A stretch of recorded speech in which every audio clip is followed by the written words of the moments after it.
Mga mi, ngayon tuturuan ko kayo kung paano mag-post ng product link sa inyong Shopee affiliate account. First, ganito. Punta kayo sa isang shop kung ano yung gusto nyong item na i-post dun sa inyong affiliate account. Screenshot nyo yung item. Yari, yung mga variety or yung ano yung kulay na available dun sa ano nyo. Sa shop. O yung product na gusto nyong i-screenshot nyo lang. Tulad nito, 3 kulay available dito sa bag na to. Screenshot. Ayan, screenshot nyo lang. Tapos, pag na-screenshot nyo na siya, balik kayo dito sa harap ng shop. Etong parang arrow na to, click nyo yan. Yan, pag click nyo lalabas to. I-copy link nyo lang yung product link. Okay, na-copy na. Tapos, punta tayo ulit dito sa ang tawag dito sa home screen. Dito makikita nyo yung video. Click nyo yung video. Ayan. May mga video dyan sa Shopee. Parang yung aga ng araw. Hanap kayo ng sound na gusto nyo i-add dun sa inyong product. Ginawa kundi magpabudo na lang dito. Product link. Hanap kayo ng kung anong gusto nyo sound kung pwedeng gamitin. Kung ayaw nyo naman gumamit ng sounds na to, pwede kayo pumunta dito sa ayan, sa mga templates nila. Ayan. Dito sa ilalim may templates. Ayan. Click nyo tong templates. Ayan. Lalabas na yung mga template ni Shopee. Shopee video. O, eto kunyari, ito gusto nyo. Ayan. Pwede maglagay yan hanggang 7 photos, diba? Click nyo tong use. Ayan. Yung use. Tapos, yung na-screenshot nyo na photos, ayan. Click nyo lang sila. Tapos, click nyo yung next. Ayan, ayan na yung photos nyo, diba? Saka yung sounds na gagamitin yung templates. Click nyo ulit yung next.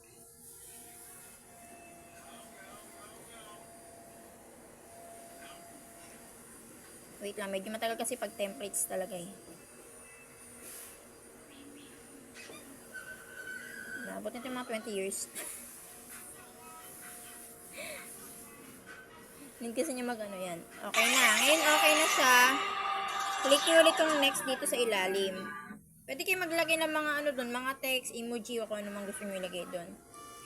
Dito yung add product and voucher link. Ayan, click nyo yan. Tapos, click nyo tong nasa ibabaw na to. Ayan.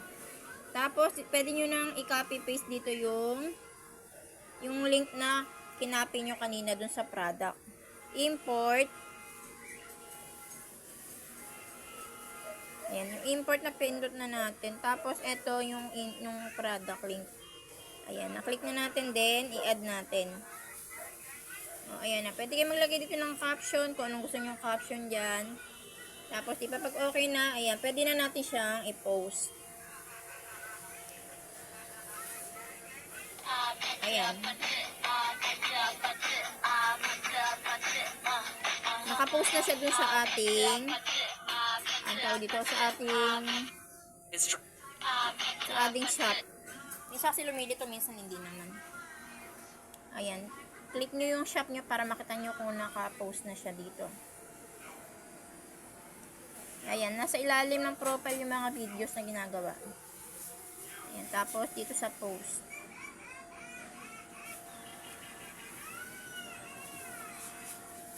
Ayan. Ito na siya. Nandiyan na siya.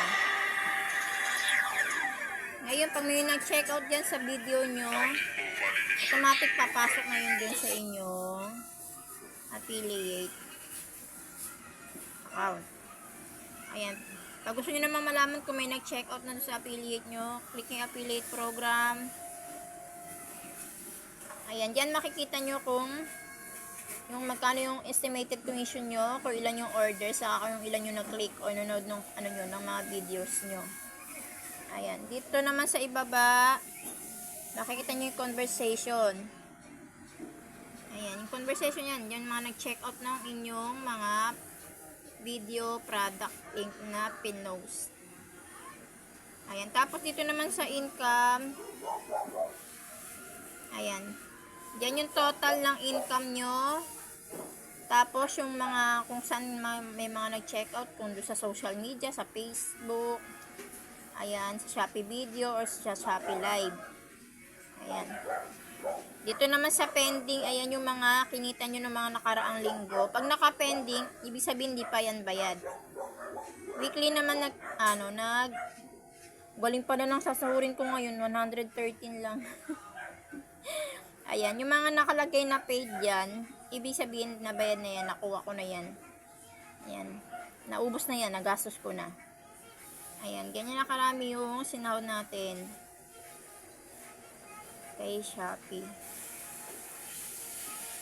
Ayan, ito yung total ng kabuuan.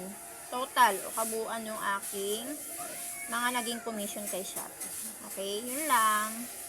Kaya kung ako sa inyo, mag-affiliate na kayo. Ayan.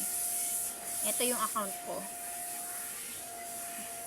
Sana may natutunan kayo kung paano mag-post ng product link sa inyong mga Shopee affiliate account. Thank you mga B.